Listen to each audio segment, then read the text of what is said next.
Dexter is getting an origin story and a reboot, would you ever consider about realizing that there are ways to do it definitely does get your mind thinking, like, and it makes you realize that in this world we need those heroes, I think, more so than ever. Well, she's clearly just saying that to promote the show she's in.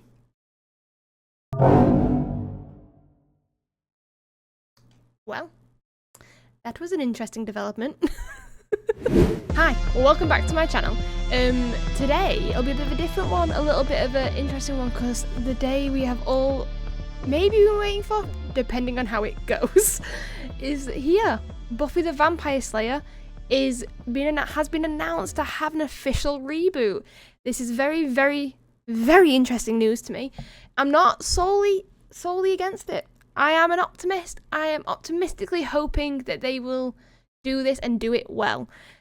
So I thought we'd just summarise and maybe talk about a little bit of what I hope to see in this reboot, do's and don'ts. I've got a lot on the stuff I would love to see, so I'm clearly for it happening, because there's a lot that I'd love to revisit, I'd love to have the nostalgia for, but I don't solely want it to be just like a nostalgia, let's go down memory lane, because I can watch the original show for that. I think like most fans, thought through the years of like how I think a Buffy reboot should go, or a revival, a sequel series, and obviously we know the state of play at the end of the series. At the end of season 7, Buffy and the gang have awoken all the Slayers over the world, and they are now coming into their power. Now, I think it's a very good metaphorical ending for feminism. It were great giving that power to women and the people that like need it in that sense, I guess. And I think what I've always kind of envisioned and thought about is obviously the Watchers Council got destroyed in that season. So it's kind of like Buffy creates a Watchers Council, but it's just like a Slayers Council. It's a hierarchy of that to an extent, but Buffy trying to balance like creating a new future of Slayers, empowering Slayers and not being controlled by anyone else. But I always kind of pictured this was in the context of Sarah Michelle Gellar not being interested in really wanting to be actively doing the show or being in a revival previously to obviously the new announcement. So she would be like the Quentin Travers-esque figure. She'd be the big know-it-all, the big figure point, the person that changed the course. And then she would have more experienced older Slayers teaching and guiding the younger ones below. So it's not like a random guy coming to teach, British guy coming to teach you. It's people that have gone through these experiences and then maybe can help and fight alongside you, but kind of like train and help protect the future going forward. And then another like honorary Watchers Council, Slayers Council would have been, I would have had a series start where Willow she's stationed with like a young Slayer who's just came into a calling in high school, and like Willow's that figurehead of like trying to keep them on course and kind of being the Giles of the show while focusing on a new set of cast and characters for us to kind of get behind and empathise with. Because the show is obviously built on like coming of age, children growing up, and the things that they go through and challenges they go through in the monsters to becoming an adult. And I think that kind of needs to stay, obviously. It's like the DNA of the show. But I do believe that in the show can kind of have that DNA still, and will probably resonate with a lot of younger audiences these days as well. Obviously, I am no longer that target audience of a teenager, which is that times. But I'm probably going to be watching this, unfortunately, with the realisation that I'll be more empathising with Willow and the generation I grew up with, which is just the rite of passage, I guess.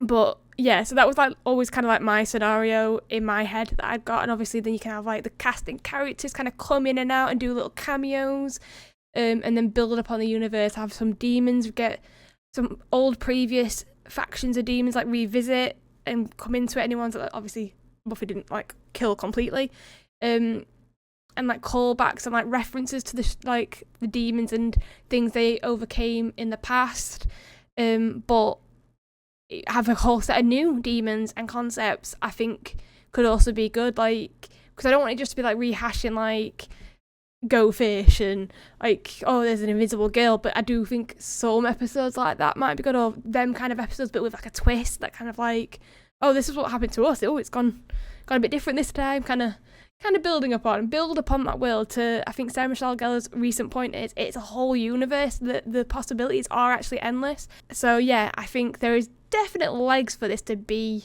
a good reboot. So I am optimistic, but reserving judgment until obviously I see the finished outcome. But obviously the thing that I feel like that's been the turning point for this idea is Sarah Michelle Gellar has actually shown interest in doing it. And I think as soon as, from what I can gather, as soon as she showed interest, the companies jumped on that and was like, let's get to it. Which is a fair shout, because I feel like there was back before 2021, there was probably two things that could give a credibility to a Buffy reboot. And it was either Joss Whedon, back then, or Sarah Michelle Gellar. And obviously, I don't think anyone wants really to promote or give Joss Whedon work, which I think is absolutely fair from all the stories that have come out. I think that is absolutely fair. But I also think, yes, he's a huge part of the original show. I can't ever knock that, he is. But I think if this is done well, could be a very good way of the actors and potential other, like David Greenwald and I think Greenwald, other key Martin Oxon, key people that were in the original series to kind of like take claim on it back and take these characters back and show it's not just one person that makes the series, it's a lot of people that all love the franchise. So I am optimistic. I could be eating my words by the end of this, but I think Sarah Michelle Gellar coming back on is a very reassuring sign. I think it'll help make it feel super connected, obviously, to the original show, which is what we want, but giving it that growth to carry on.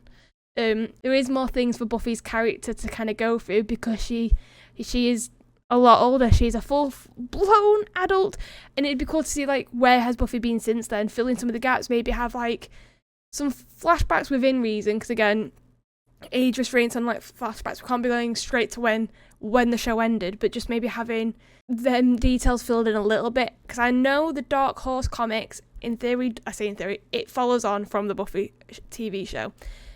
From what I have read on Wikipedia, I am not interested in these comics. I hope that isn't canon with the sequel series, because I'd like to see where these characters have gone in a new retelling that kind of feels a bit more to the TV show element. I think I haven't read the comics other than bits on Wikipedia that I was filling myself in on. I went into full detail reading on Wikipedia, but again, not read them comics. And I feel like they went a bit like, because they didn't have budget restraints on that, they just kind of like, whatever idea, let's go for it, without really question of does it fit for the characters. So I'd like to see this sequel series kind of be a bit more of a genuine, where are the characters now, what happened from that point when they're on the edge of Sunnydale. I think that could be really good overall, and I do want to see this play out. I'm quite excited, I'm not gonna lie. Who knows what could come from it. Must-haves. I think the main thing I think this show needs to get right is the chemistry of the characters. Then obviously the characters themselves need to feel three-dimensional. They need to bounce off each other. They need to kind of fit in a full dynamic, I think is very important. If they don't, it will just feel, it kind of misses the point of the show. To me, there's a handful of questionable episodes. I love how I change it from a lot to a handful, depending on my mood. There are questionable episodes in the original series that every Buffy fan has an episode where they're like, but it's, if you're not a true Buffy fan if you don't have one of them episodes, I swear, but you get past it, and you know, even in them episodes, there's a funny little quip the character says, there's a nice little emotional moment, there's a story building there is something, unless you're Bad Eggs or Where Are the Wild Things. But so I think it is really key to get that right, I think, and that's where I'm kind of like, because I feel like that obviously there's going to have to be like old generation and new generation kind of like mixed in it, because there'll be older generation fans and then the newer generation fans. Like, you need to, I want both elements like in the show and I want the chemistry to bounce off of them. Giles always bounced off the younger cast, and it worked. That's like my must-have number one, I think, is just the chemistry of the characters.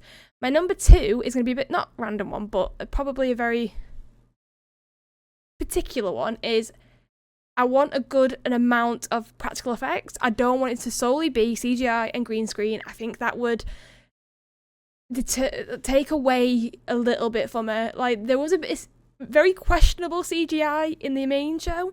So yes, better CGI in those instances where they needed to use CGI for big scenes is great. But then the actual practical effects, the demons like Tarfrin and the singing demon being like, I don't want that CGI'd on, I don't want dots on their face, I want, where possible, like, again, because I think a friend said like a good balance, and I agree, I think it should be a good balance.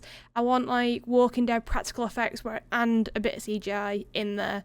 I don't want it to feel too fake. I want me to be fully immersed into this, and I feel like one or the other kind of makes, if you lean too far either way, it, to my friend's point, gives creative restraint, and I think it makes it more obvious as well. So I think a good diverse mix of practical versus CGI for the demons. Obviously, another little like thing I'd like is callbacks to the original show, but not like too like, again, a good balance, because you want this to be new, but you do also want it to feel linked and have that like nostalgic feeling to the show that's come previously.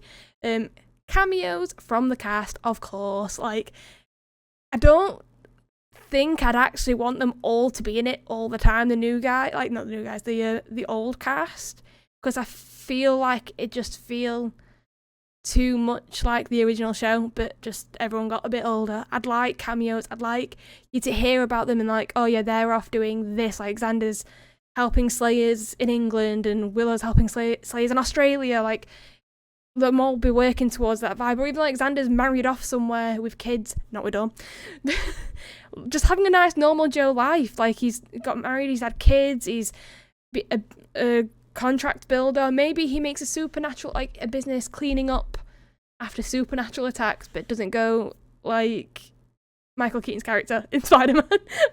I can't remember his name. Scavenger? Who knows? But yeah, it's like maybe something like that. Like, he's like the cleanup crew, like, but on a massive scale. Maybe that's his department in the Watchers Slayer council type thing. But yeah, they could have all like department heads. He could be like the cleanup crew, when then like Willow can be maybe training young witches to not go down the route she wanted. Do you know what I mean? But like Slayer / witches, like those kind of like maybe hybrids of them all, if you know what I mean. Like, I think there is legs there, but I don't want them, if they're all in the same place at the same time, I feel like it'll feel too overweighted with the series that comes before. Again, it's all about that balance. I do want it to have maybe a similar structure as well. This is like another not must have, but kind of like a nice to have, underpinning how it works creatively. But I do want it to have a similar structure potentially to the original show, especially at the start, to get to know these characters. And like the coming of age story is maybe a girl in high school that's just got her power, or needs support or something, and needs Buffy to kind of guide her or something, and then Buffy becomes the Giles in that scenario and is helping them go forth into the Slayer world. But it's one of those, I think, because then it'd be like you'd be seeing Buffy in like a more motherly figure, a mother figure that, and linking, like, she can reference her own mom and Giles, and then have like those callbacks of like found family, I think would be really good. So I think a similar structure potentially, and I do think maybe a high school coming of age story again, because as well there'll be loads of new, like, again, I am now 30, I'm old, but there'll be a lot of younger kids these days that'll have a lot more different, the same and different issues that everyone would have gone through in their majors, if you know what I mean. Like, I do think sometimes a lot of the stuff, coming of age tropes, or coming of age, like, they're tropes because it happens to everyone, like John Hughes films, you could watch them now and still relate to a lot of them. But yeah, I do think a good mix of issues back and forth of like modern and just the staples of just things people go through. I do think this is an issue that a lot of people, the fandom, have highlighted, is diversity. It's not too diverse in the Buffy original show. Like, I know they try and, like, there's like Gunn in Angel and obviously all that, but like Kendra came into it, but then she died. I do think a bit of diversity, just a good level of that, would be really good. So there's a lot of different storylines. There's also, like, obviously with the fact that all Slayers are awoken around the world. Yes, we have this protagonist that we're following, but that opens up doors to have different issues with, like, this untamed power in different people, similar to like the Faith storyline, but like, what does that look like in different people in different scenarios? Like, psychologically wise, does that create more villain Slayers?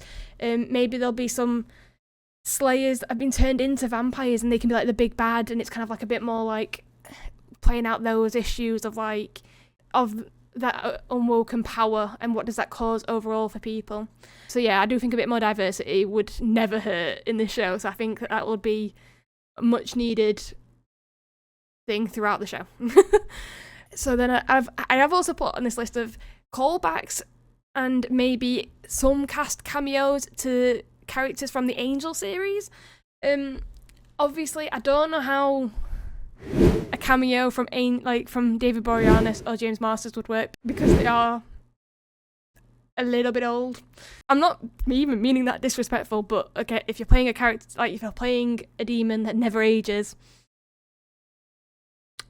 they know. I think Angel's character is meant to be 21 when he died. I don't know why I did quote marks, but yeah. So I think I'd love to see them characters still in it. I don't know how they'd play that out without going too much CGI and breaking like rule number 3. Another idea that I actually thought about, because I've always thought a proper controversy that I never got to see, is the character of Lorne and the musical demon. Like, I wanted that as a crossover. That'd have been amazing. Now, do I want a musical episode right off the bat? No. But a few seasons down the line, a sequel to the musical episode would be welcomed. And I do think Lorne... I'm very aware that it's very sad, because I think Lorne's actor sadly passed away. So that's why that won't ever be a thing. And he is one of the best things from Angel. I love that character. But I was thinking before this, maybe recapture his spirit in honor of him. Is he left his demon dimension because he loved music? And I was thinking, and I remember when they visited his demon dimension, he had like a big crazy family, but again, they all hated music. What if he had a younger like nephew that actually was like him and left to come find him? Again, they can write him a death scene off like in the gap, but then Lorne's like nephew, obviously all in the same similar get-up, and he comes and takes over the bar in LA, and then maybe again, I think as well, the other thing would be for the Buffy show is not to be like, yeah, set in a town like Sunnydale, but have a wider breadth of area that they can go to. It's not just this town. Like, they might do an episode where they go to LA to help and then come back. Like, there is bad elsewhere, and it'd be good to see that mix up of location. So I would like to see a Lorne honorary character for him, because I loved that character. I thought he was great. And then obviously if you get someone that's quite like a musical theatre trained to do that character, it might feel a little bit similar to his character. So yes, I'm very sad still to this day. Him and Doyle, like, it wouldn't be me doing a video if I didn't knock my mic. I would like to see Lorne in it in some way, just because I miss that character, and obviously we never saw that kind of demon, like his type of demon, come into the Buffy show, so it'd be good to have a mix of Angel demons and Buffy demons in it, and then some new ones sprinkled in, because it's a whole universe of different, and a lot of different variety. And then the last thing I put on like the must-haves is just a good mix of new and old characters. Again, all characters cameos wise, like I might do a video on like the top characters I'd like to see within this reboot in some way, or sequel series. I'm not sure the terminology that we're going with, because there's a lot of like Buffy reboot confirmed, but I'm pretty sure it's a sequel series they're trying to go for. And the main do nots I've got on this are just don't do too much CGI and green screens. I think that's the main thing. I want them to kind of encapture what came before, and I think they can. Again, optimistic, but reserving judgment. But yeah, that's the main things I think I'm all for. Oh, and the last thing, sorry. I want a new theme song, but that shows a lot of similarity to the other one. Because like I want the Buffy theme tune to stay the Buffy the Vampire Slayer theme tune, but then I want like the similar vein of that to be recreated into a new one, and I want another another theme song in a similar like excitement into the episode. I feel like that would make me feel like that. That's a nice little bit of nostalgia right at the beginning of it. So yes, I'd like a good theme tune with opening credits. And I know some shows don't. I think a lot of shows these days don't. They didn't do opening credits, but I think opening credits are having a comeback, because I like HBO seasons. I've noticed have a lot of opening credits. So I would like to see a good opening credits sequence that encapsulates the new generation of this show. So yes, what are my thoughts on this overall is I am optimistic, reserving judgment, and very happy that Sarah Michelle Gellar is on board, because that does give me some hope on the future of this. Was it necessary? Probably not. We could have. I am absolutely to this day still really happy with the original series. I can revisit it, I can make content on it, and love life basically. I think I am concerned this could kill that image of it for me, but you don't know if you don't try, so I'm optimistic overall. So yeah, anyway, give me a like and subscribe if you enjoyed the video. If you've got any comments or anything you'd like to add, maybe some other ideas, let me know down below, and I will see you in the next one. Bye.